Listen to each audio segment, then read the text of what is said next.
कल ये प्रसंग हुआ कि उन्होंने कहा प्रियदास जी ने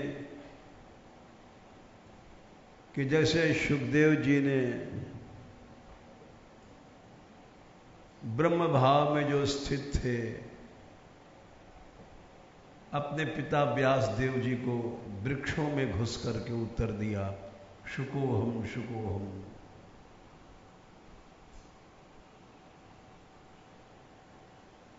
वैसे ही वे ही नाभाजी हमारे भीतर प्रवेश करके और भक्तचरित कहवाएंगे। दृष्टवानुयांतम ऋषिम आत्मजम अप्यनग्नम, प्रथम स्कंद में चौथे अध्याय में ये सारी कथा एक श्लोक में ही वर्णन किया है। दृष्टवानुयांतम ऋषिम आत्मजम अप्यनग्नम, 8 5 1 4 5। दृष्टवानुयांतम ऋषिम आत्मजम अप्यनग्नम देव्यो ह्रिया विदधतुर्नतु सुतस्य चित्रम तद्वीक्ष मुह्यति मनो जगतुस्तवास्तु स्त्री बुंभुता न तो सुतस्य विवक्त दृष्टि।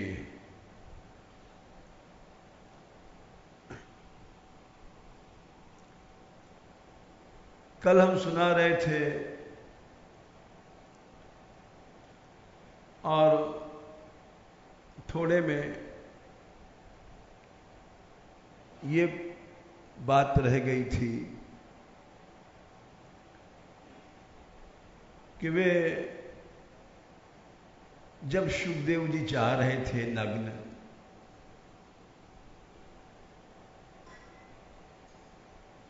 तो रास्ते में सरोवर में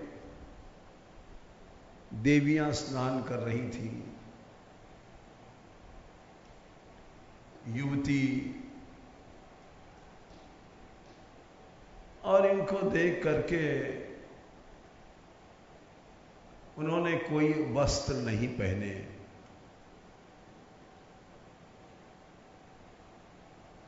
वैसे स्नान करती रही।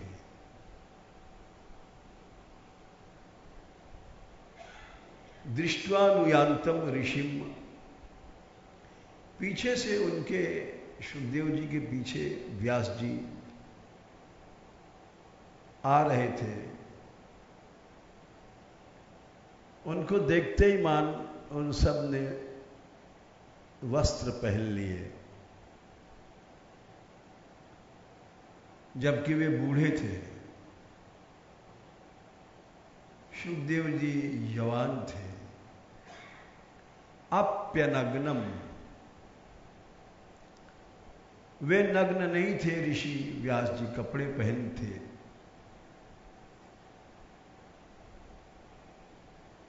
और आत्मज लड़का नग्न था।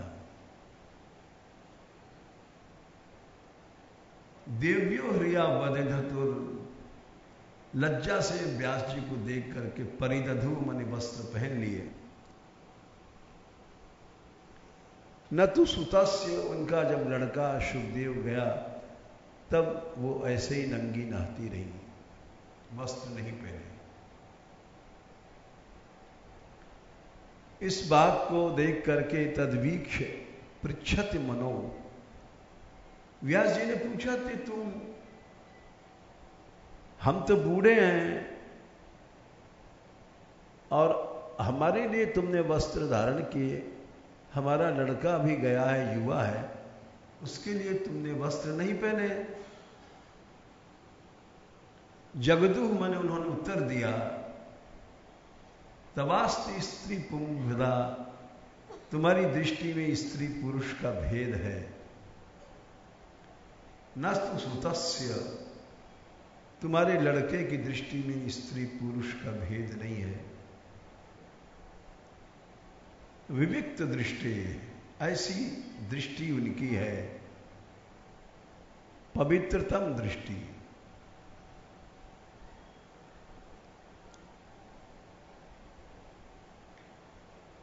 ये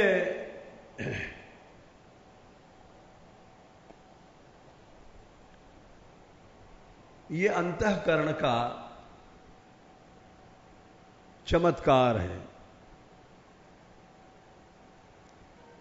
जब अंतःकरण ऐसा बन जाता है शुद्ध, तो उसमें अनेक चमत्कार होते हैं।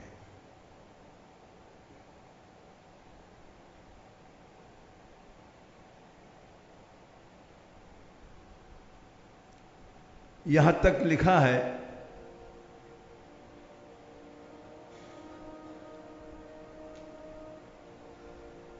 कि 8 सिद्धियां स्वयं आती हैं।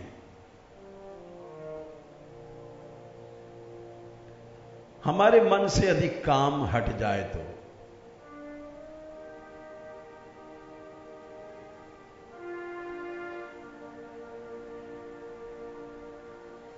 सब रिद्धियां सिद्धियां स्वतः आती हैं।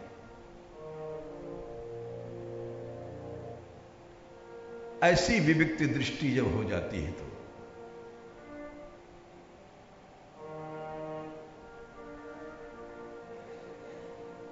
जैसे प्रमाण के लिए हम सूरदास जी के पद कह रहे हैं,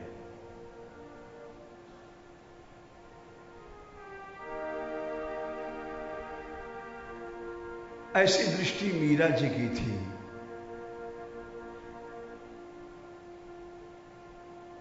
मीराबाई बिन को संतन पिता जान करके गोद में बैठ जाती थी।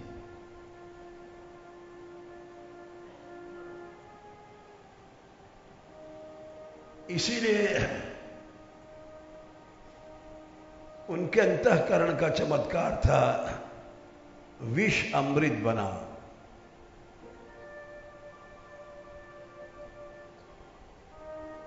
काले नाग मोतियों की माला बन गए।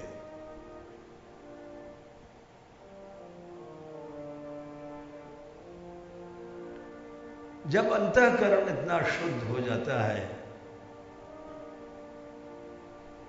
तब सारी सिद्धियां स्वयं आती हैं।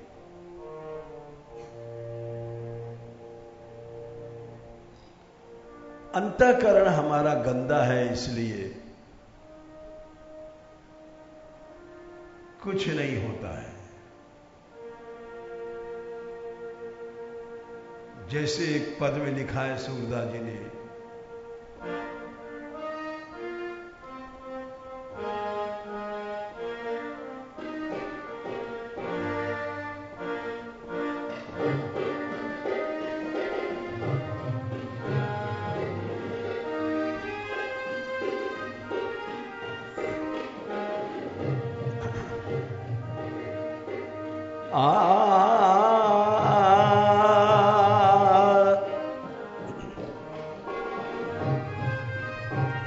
आओ सब कृष्ण की शरण में आओ।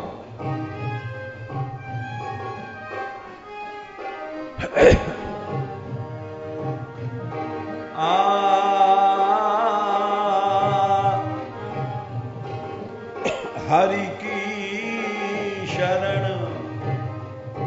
में तू हरि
कैसे आओगे?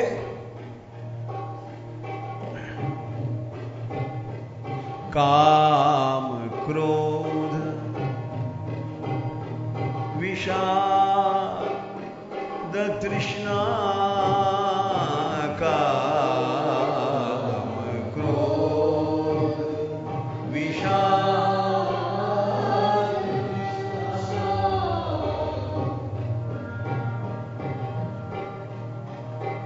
काम, संसारी काम, भोग, लड्डू पेड़ा, पैसा धेला, मल मूत्र की कामनाओं को छोड़ के आओ।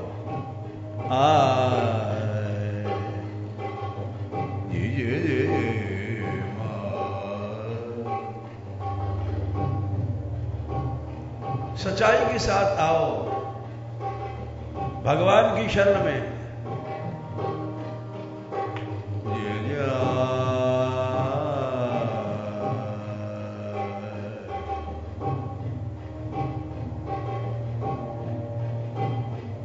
काम क्रोध विषाद तृष्णा, का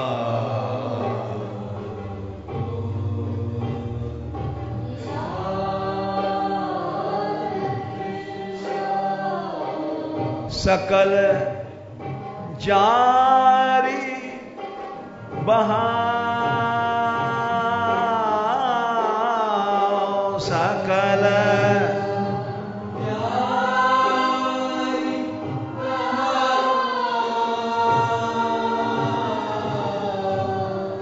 ऐसे शरण में आओ, इनको जला दो और इनकी राख भी मत रखना, बहा देना। कामना की राख, क्रोध की राख,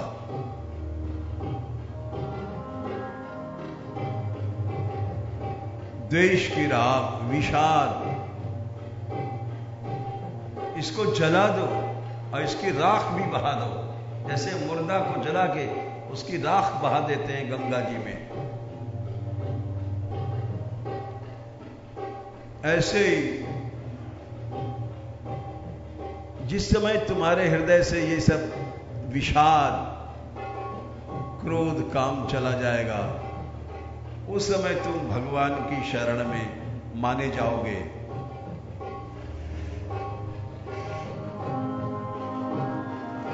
हरि की शरण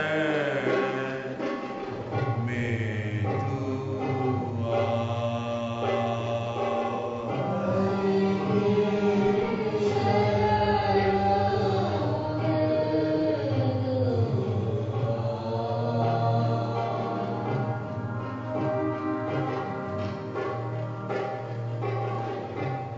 देखो तुम नहीं मानोगे, कामनाओं में फंसे रहोगे तो सीधे जमपुर जाओगे। धोखे में रहो। काम की बस जो परे तो का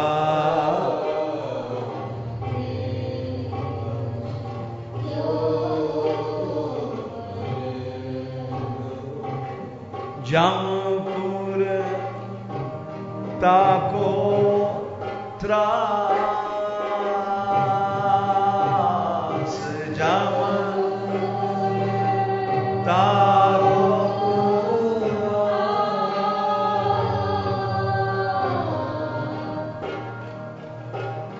सीधे जमपुर जाओगे। तुम इस धोखे में हो कि हम भगवान की शरण में हैं।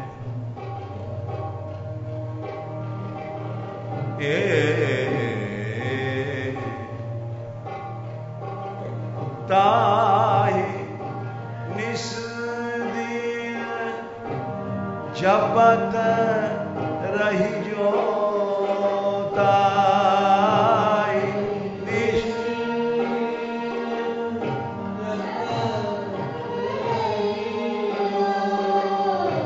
निरंतर भगवान को गाओ, उनका नाम सेवन करो।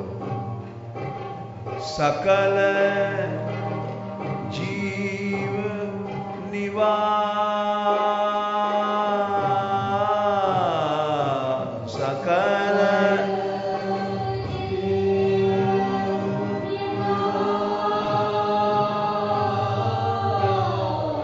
अनंत संसार जिनके हृदय में है, उन भगवान की शरण में जाओ। हरि की शरण में तू आ।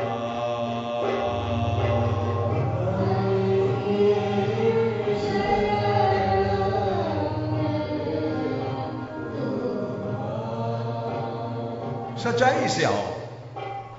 मैं तुमसे सही कहता हूं, सूरदास जी कहते हैं, मैं भलाई के लिए कहता हूं। ऐसा अगर तुम जीवन व्यतीत करते शरीर छोड़ोगे, 8 सिद्धियां तुम्हारे यहां दरवाजे पर बुहारी देंगी।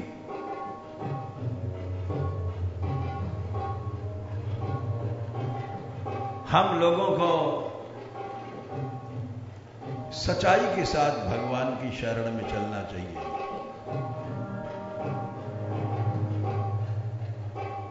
काम क्रोध माने राग द्वेष।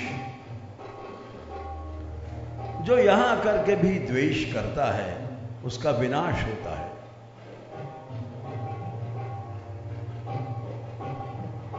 आदत डालनी चाहिए सबको, साधु लोगों को, बच्चों को, सवेरे प्रातःकाल भगवान नाम अभिवादन एक दूसरे का। जो नहीं करेंगे उनका निश्चित विनाश है।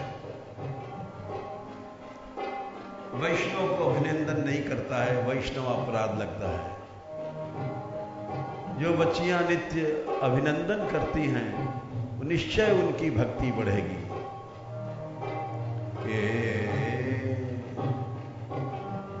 इस तरह से जीवन बिताओ। राग द्वेष छोड़ दो, काम क्रोध छोड़ दो। कहत एही विधि भली तो सो कहत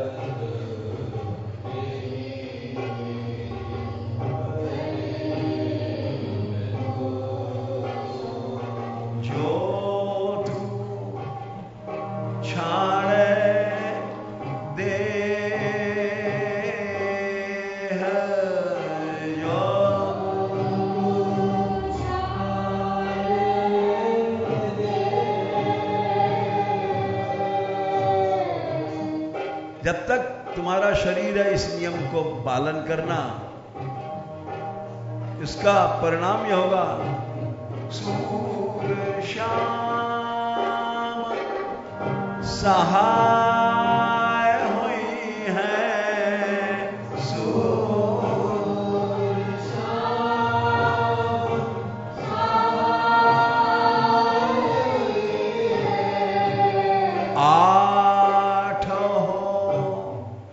सिद्धि ले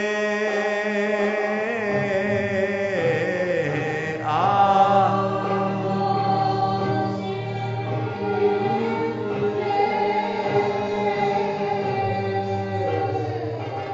8 सिद्धियां तुम्हारे दरवाजे अपने आप आएंगी, लेकिन इस तरह से आओ शरण में।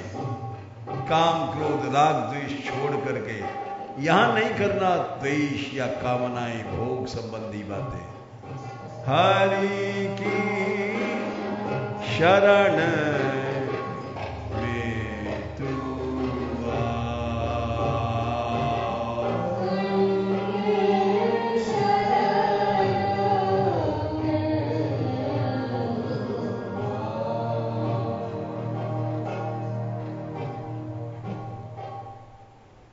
जिन्होंने इस नियम का नहीं पालन किया, वे नष्ट हो गए। सैकड़ों उदाहरण है। और जो इन बातों को महापुरुषों के मानता है, वो नष्ट नहीं होता, बढ़ता चलता है, आगे बढ़ता चलता है। तो इसलिए हमने उदाहरण दिया था कि सुखदेव जी का जो उदाहरण आया कि विविक्त दृष्टि, ऐसी दृष्टि उनकी स्त्री पुरुष का भेद नहीं।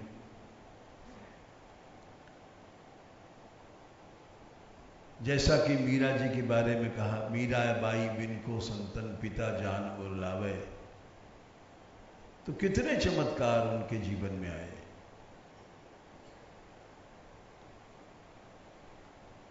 कल सुखदेव जी का चरित्र सुनाया था, आज आगे चल रहे हैं। प्रियराज जी बोले, उनकी आज्ञा भई तो मैंने कविता बनाई, रची कविताई सुखदाई, लागय निपट सुहाई, और सच्चाई पुनरुक्ति लय मिटाई है। अक्षर मधुरताई अनुप्रास जमकाई, अति छवि छाई मोन झरी सी लगाई है। काव्य की बड़ाई निज मुख न भलाई, होते नाभाजु कहाई, आते प्रौढ़ की सुनाई है। हृदय सरसाई जो पे सुनिए सदाई, यह भक्ति रस बोधिनी सुनाम टीका गाई है। ये जो कविता मैंने किया, ये बड़ी सुख देने वाली है, सुहाई बड़ी सुंदर है, सच्चाई के साथ है, इसमें कोई झूठ बात नहीं है, पुनरुक्ति भी इसमें नहीं रखी गई है। अक्षर बड़े मीठे हैं, अनुप्रास जमक आदि शब्दालंकारों से युक्त है। अति छवि भरी मोद आनंद की झरी लगाने वाली ये कविता है। अपने काव्य की बड़ाई स्वयं नहीं करनी चाहिए, लेकिन हम इसलिए कह रहे हैं कि नाभा जी ने कृपा किया तब ऐसा काव्य बना, इसलिए मेरी प्रशंसा नहीं, ये तो नाभा जी की प्रशंसा है। याते प्रौढ़ के सुनाई है, हृदय इस सरस हो जाएगा इसके सुनने से। इस टीका का नाम है भक्ति रस बोधनी। देखो,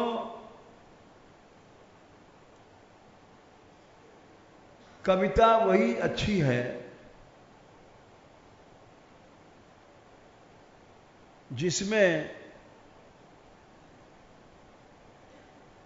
आनंद हो, रस हो, सुख हो।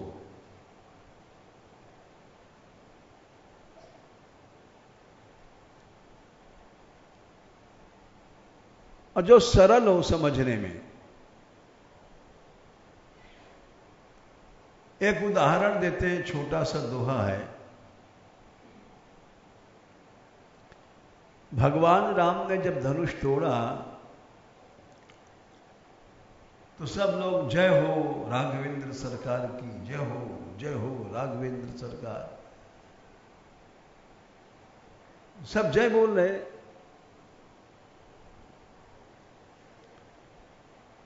तो जो जनकपुर के सिया जी के अनन्य थे, वो लोग चुप बैठे थे। तो लोगों ने कहा कि अरे तुमको तो और ज्यादा जय बोलना चाहिए, क्योंकि तुम्हारी लली सिया जी के लिए मन वांछित अब पति मिल जाएंगे। तो राम ने धनुष तोड़ा, तुम जयकार क्यों नहीं देते हो? तो वो बोले, हाँ, हम इसलिए चुप हैं कि राम जी की कोई इसमें धनुष तोड़ा तो राम जी की कोई प्रशस्ति तारीफ की बात नहीं है। बोले क्यों? जिस धनुष को कोई छू नहीं सका, रावण बाण छुआ नहीं सामा। बड़े बड़े उठा नहीं सके, और उसको उन्होंने तोड़ दिया। तो राम जी की प्रशंसा नहीं है। बोले हम तो कुछ दूसरा ही भाव समझते हैं। बोले क्या? बोले देखो, कोई सुंदर चीज देखते हैं कोई, तो तिनका तोड़ा जाता है कि नजर न लग जाए। कोई सुंदर रूप है तो जैसे काजल का डिठौना क्यों दिया जाता है? नजर न लग जाए। मैया अपने बच्चे को सजाती है तो काजल का एक ठप्पा लगा देती है। ये तो बड़ा गलत है, काला। बोले किसी की नजर न लगे इसलिए काजल का ठप्पा लगा देते हैं। बुरी नजर वाले तेरा मुंह काला। या तिनका तोड़ते हैं कि कोई की नजर वजह टेढ़ी हो तो तिनका पर आ जाए, असर इसके रूप पर ना आवे। तो फिर बोले जब सिया जी, जानकी जी जब आई रंगमंच पर, तो उनके उस रूप को देख करके राम जी चकित हो गए। वो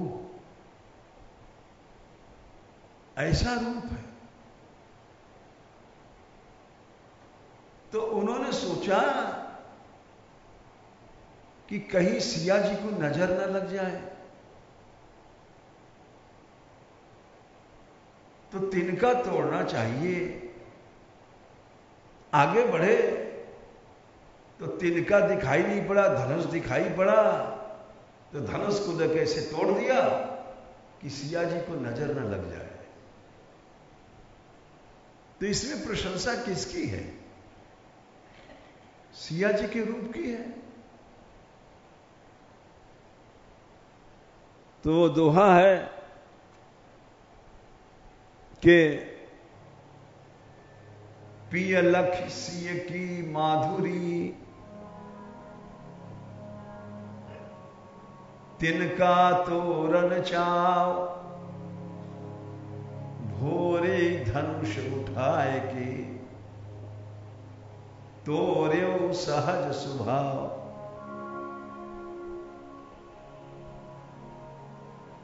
सिया जी के रूप को देख करके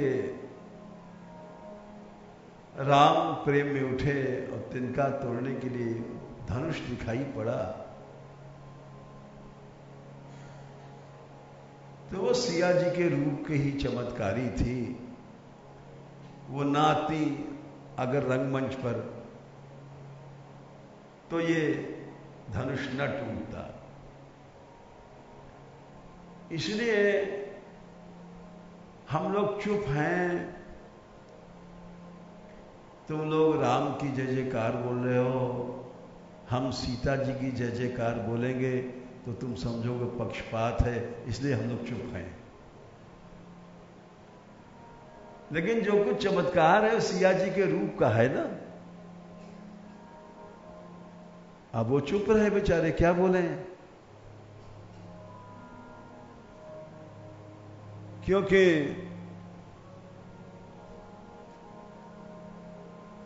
बात तो सी, जब सिया जी आई हैं रंगमंच पर, तो उस समय का जो वर्णन किया गया है वो अब उसको क्या सुनावे। इसको कविता कहते हैं कि बड़ी सरल है, बड़ी भाव भरी है। जैसे एक और उदाहरण दे देते हैं।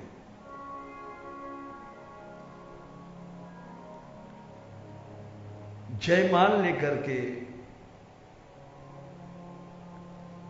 आगे सखियां कहती चलो राम के गले में जयमाला डाल दो। ले गई पकड़ करके और कहती पहले चरण छुओ,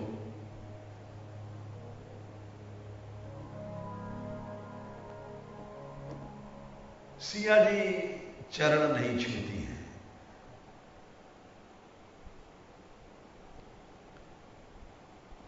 और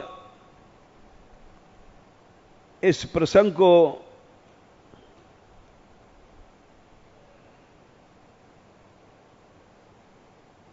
गोसाई जी ने भी लिखा है। ये सच्ची घटना है।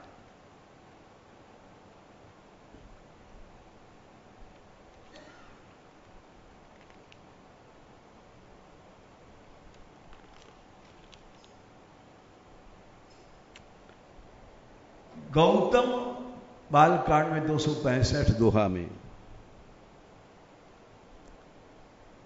सखी कहाई प्रभु पद गहु सीता, अरे राम के चरण छुओ, लेकिन करती ना चरण परस अति भीता, चरण नहीं छू रही है। सब लोग आश्चर्य में हैं कि कैसे पतिव्रता बनेंगी जो पति की चरण नहीं छुएगी।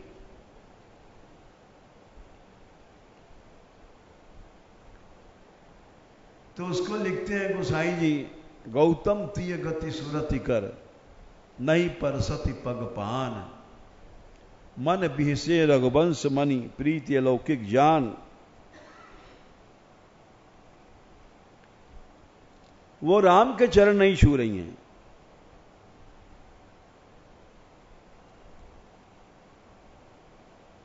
क्यों? कि इनके चरण रज को छू करके अहिल्या आकाश में चली गई थी, पत्थर की नारी। इनके चरण रज में जाने क्या जादू है, कहीं मैं भी ना आकाश में चली जाऊं तो हमारा वियोग हो जाएगा। ये तो गोसाई जी ने लिखा है चूंकि घटना घटी, लेकिन किसी कवि ने क्या लिखा है उसको सुनो। जब नहीं छू रही है तो सखी कहती है, छूरी चरणन रेणुका, अलंकार है इसमें। छूरी, अरे चरण को छू, छूरी चरणन रेणुका, मूरी मदन मयंक। संजीवनी बूटी है काम रूपी मदन के लिए। छुरी मूरी अलंकार है। और जब तू डरती है कि वो अहिल्या आकाश में चली गई थी, तो उसका कारण है वो कलंकिनी थी। उरी हती कलंकिनी, उरी मने जो उड़ गई, वो लोग कलंकिनी थी।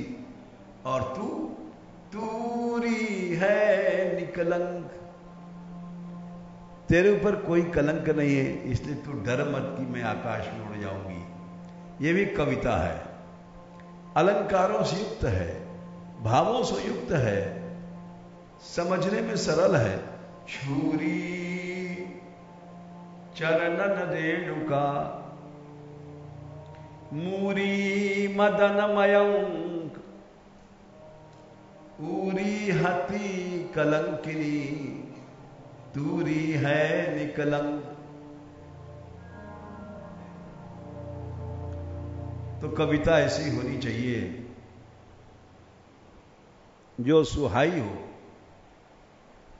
रस की हो। और श्रीमद् भागवत में भी यही बात कही गई है। ये 2 श्लोक हैं जो पहले स्कंद के 5वें अध्याय में भी आए हैं और 12वें स्कंद में भी आखिर में जाकर के आते हैं, 12 स्कंद के 12 या 13वें में। ये 2 बार आए श्लोक। नयद वचश्चित्र पदम हरेर यशो 10। जगत पवित्रम प्रगणित करहिचित। यद वचः माने जिस वाणी में, चित्र पदम बड़ी सुंदर है, विचित्र वाणी है, अलंकारों से युक्त है।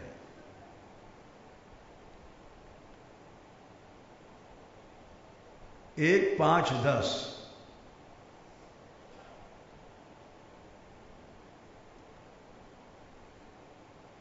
न यद वचश्चित्र पदम। यद वचा माने जिस वाणी में भले उच्चित्र पद अलंकार से युक्त है। हरेर यश भगवान के यश नाम माने नहीं है। भगवान का यश जगत पवित्र संसार को पवित्र करता है, लेकिन जिस कविता में, जिस वाणी में भगवान का पवित्र यश नहीं है, न गृणीत, उसको वायस तीर्थ कौवे की, जैसे कौवा होता है वो उच्छिष्ट खाता है, मलमूत्र खाता है, तो वायस तीर्थ कौवों को बैठने का स्थान के जैसा होता है, वैसा उसको छोड़ देते हैं। संत लोग उस कविता को नहीं गाते, नहीं सुनते हैं। जैसे मानस सरोवर के हंस वे काक तीर्थ में नहीं बैठते हैं। उशिक क्षय माने, उसी तरह से उशिक माने कमनीय ब्रह्म, उसमें निवास, क्षय माने निवास करने वाले, यानी भगवान के भक्त उस कविता को छोड़ देते हैं। और जिस कविता में भले ही वो टेढ़ी मेढ़ी है, इसी के नीचे श्लोक है, तद्वाग विसर्गो, वो वाणी की रचना जनता के अघ माने पाप को विप्लव नष्ट कर देगी, जिसमें प्रतिश्लोकम अबद्धवती, श्लोक ठीक नहीं है, अबद्धवती माने ठीक रचना नहीं हुई है, लेकिन भगवान का नाम है, अनंत भगवान का यश है, तो उसको साधु लोग ग्रहण करते हैं, सुनते हैं। तो इसलिए जिस वाणी में भगवान का यश है वो पवित्र है, और नहीं तो नहीं है।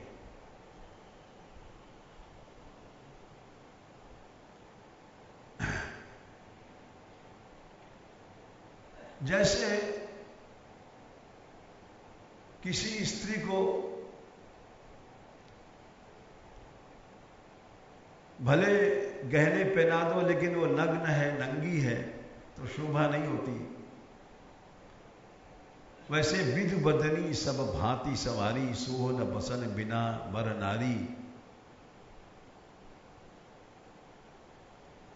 भगवान का यश नहीं है तो कविता किस काम की। ये प्रारंभ में ही रामायण में ये बात कही गई है। नग्न स्त्री का दर्शन अशुभ होता है, पुण्य नष्ट हो जाता है।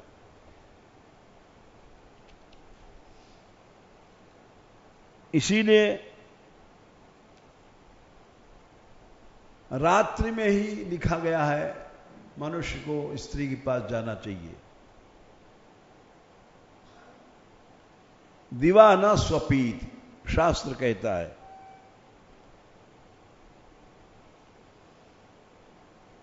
उसी तरह से कविता है। ये कविता अगर इसमें भगवान का नाम नहीं है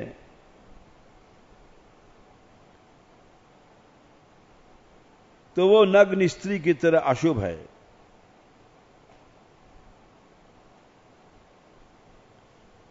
ये बात उन्होंने स्वयं लिखा है कि इस कविता में बाल कांड में 10वें दोहा में विधु बदनी सब भांति सवारी, बड़ी सुंदर है, चंद्र बदनी है, गहने पहना दिए लेकिन सोह न, बसन बिना वस्त्र नहीं पहनाया तो अशुभ है, नंगी स्त्री की तरह उसका दर्शन अशुभ है।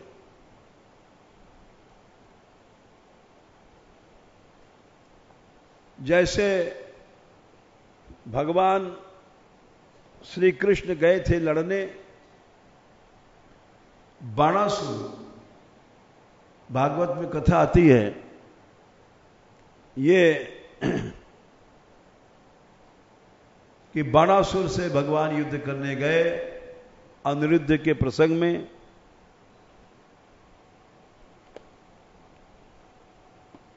ये दशम स्कंद में ये कथा आती है 61, 62, 63 में।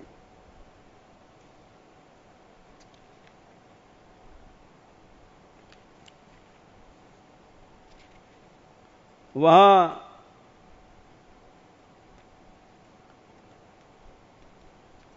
बड़ा भारी युद्ध हुआ और अध्याय 63, दशम स्कंद अध्याय 63 में श्लोक संख्या 20 में जब देखा कि हमारा लड़का हार जाएगा, बाणासुर 1000 भुजाएं थी,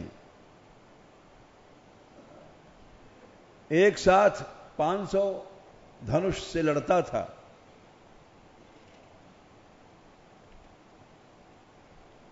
और एक साथ 500 बाण छोड़ता था। 18वें श्लोक में युद्ध लिखा है 10:63, धनुष्याकृष्य कृष्य युगपद 12 पंचशतानि, एक साथ 500 बाण मारता था भगवान को। भगवान ने एक साथ 500 बाण काट दिए। उसके सारथी को, घोड़ों को मार डाला और शंख बजाया कि अब हम बाणासुर का वध कर रहे हैं। जब बाणासुर की मां ने देखा कि अब कृष्ण हमारे बेटे को मार डालेंगे, तो वो नंगी होकर के युद्ध के मैदान में आ गई भगवान के सामने, बाल खोल करके। तन मातरा कोटरा नाम 20वां श्लोक, नग्ना मुक्त शिरोरुहा पुरोवतस्थे कृष्णस्य पुत्र प्राण रक्षया, कि अपने बेटे की रक्षा के लिए वो नंगी होकर के भगवान के सामने खड़ी हो गई। वो जानती थी इससे युद्ध बंद हो जाएगा, क्योंकि नग्न स्त्री को भगवान नहीं देखेंगे।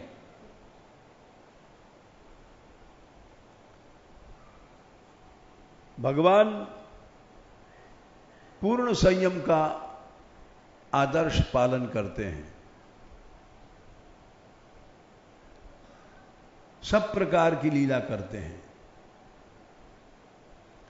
ततस्तिर्यंग मुखो, जब उसको देखा नंगी आ गई है 21वें श्लोक में, नग्नाम अनरीक्षण न देखने के लिए भगवान तिरछे हो गए और फिर इतने में बाणासुर को मौका मिल गया, वो भाग गया लड़ाई के मैदान से, बच गया।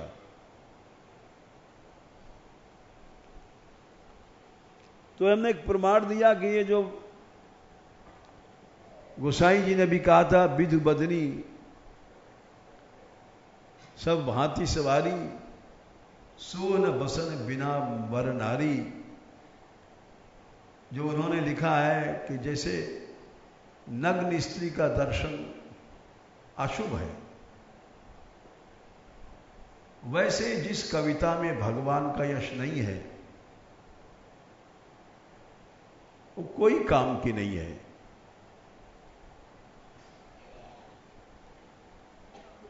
ऐसी कविता जिसमें भगवान का यश है, ये दिव्य दृष्टि, भक्तों को चरित्र, दिव्य दृष्टि हरिजन कृपाते श्री नाभा ने पाई। भक्तों को चरित्र नाभा जी ने देखा दिव्य दृष्टि से। पुनः अग्र ने आयुष के संग आशीष दई सुहाई। गुरुदेव का भी आशीर्वाद मिला। जिस भक्त को तुम चाहोगे वो सामने आ जाएगा, जैसे टेलीविजन में देखते हो, ध्यावत अपनो चरित रूप सब भक्त आए दिख रामे। देखी सत्य गायो श्री नाभा सो मोते कहवावे। तो इसलिए जब भगवान और भक्तों का चरित्र आ गया तो कविता अपने आप सुंदर हो जाएगी। जो जिस कविता में भगवान नहीं है वो कितना भी चतुराई की बात है, बेकार है। जैसे किसी ने कहा है कि ब्रह्मा जी कमल में बैठते हैं, पानी के भीतर। कमले वसति ब्रह्मा हरिश्चेते च वारिदो। भगवान समुद्र में रहते हैं। हरो माने महादेव जी हिमालय में रहते हैं। बोले क्यों? मन्ये मतपुण संख्या।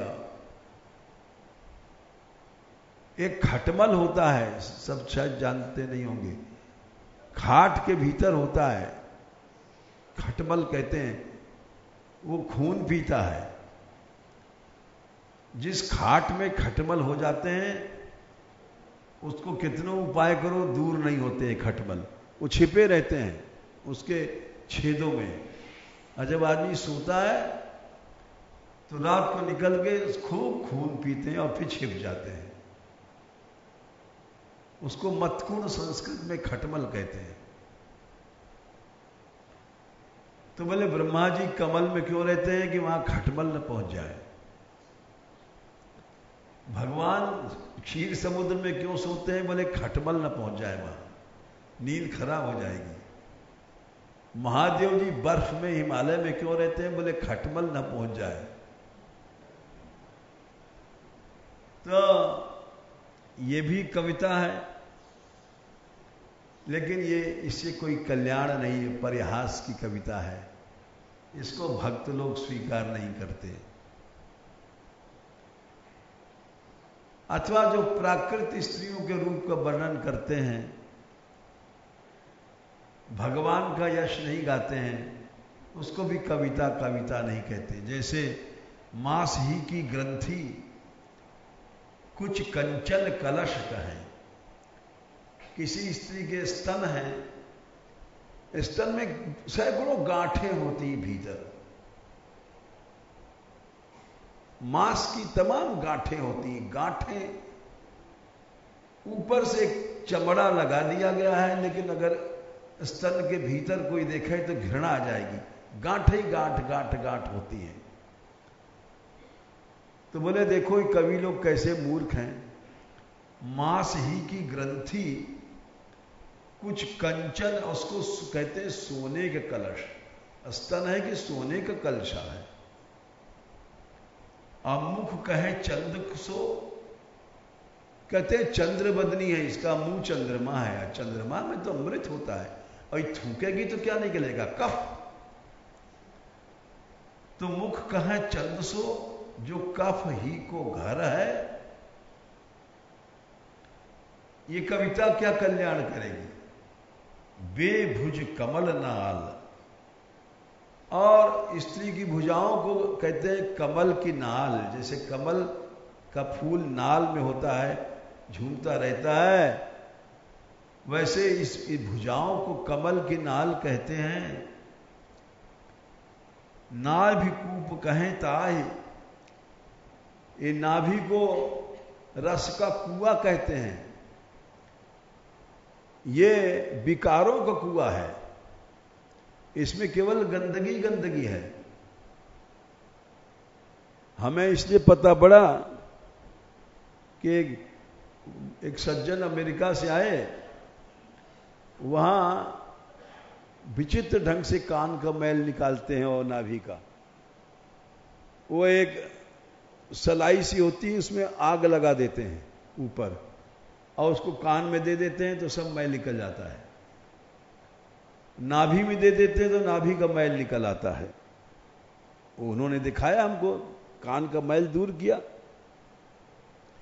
तो वैसे नाभि जो गंदगी का घर है, उसको रस का कुआं बताते हैं ये मूर्ख लोग। हाड़ ही के खंभ, ये जांग जो है 2 हड्डियों का खंभा है, कहें रंभा तरु, कहते हैं केला कदली के खंभा की तरह ये जांघों की शोभा है। हाड़ के दसन, ये हड्डी के दांत हैं, इसको कुंदकली सो कहें। यो कहें कुंदकली की तरह दांत अच्छे लगते हैं। कहां फूल और कहां दांत, हाड़ के।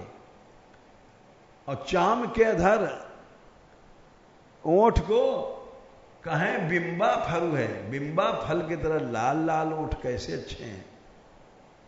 ऐसी झूठी जुगती बनावें और कहावें कहीं, ताहू पर कहें हमें शारदा को बर है। ऐसी झूठी झूठी कविता बना करके संसारियों को खुश करते हैं और कहते हैं हम सरस्वती के पुत्र हैं। जैसे सिनेमा वाले हैं, कितना सुंदर संगीत बनाते हैं, कैसी कविता बनाते हैं। ऐसा संगीत देंगे लेकिन वो काम भाव पैदा करता है, उससे कल्याण नहीं होता। इसलिए कविता वही है जिसमें भगवान का यश गाया जाए। जैसे उदाहरण दे रहे हैं कि भगवान के यश का वर्णन है, सुंदर सुजान पर, श्री कृष्ण के रूप का वर्णन है कि सुंदर सुजान पर, मंद मुस्कान पर, बांसुरी की तान पर, ठौरन ठगी रहे। ये अलंकार है, सुजान, मुस्कान, तान, ये शब्दालंकार है। सुंदर सुजान पर, मंद मुस्कान पर, बांसुरी की तान पर, ठौरन ठगी रहे। मूर्ति विशाल पर, कंचन सी माल पर, हंसन की चाल पर, घोरन खगी रहे। विशाल मूर्ति, कंचन की माला, हंसों की चाल, ये कृष्ण रूप का वर्णन है। भव है धनुमैन पर, कामदेव के धनुष की तरह धौ है। लौने युगनैन पर, शुद्ध रस बैन पर, बाहिद पगी रहे। चंचल से तन पर, सांवरे बदन पर, नंद के नंदन पर, लगन लगी रहे।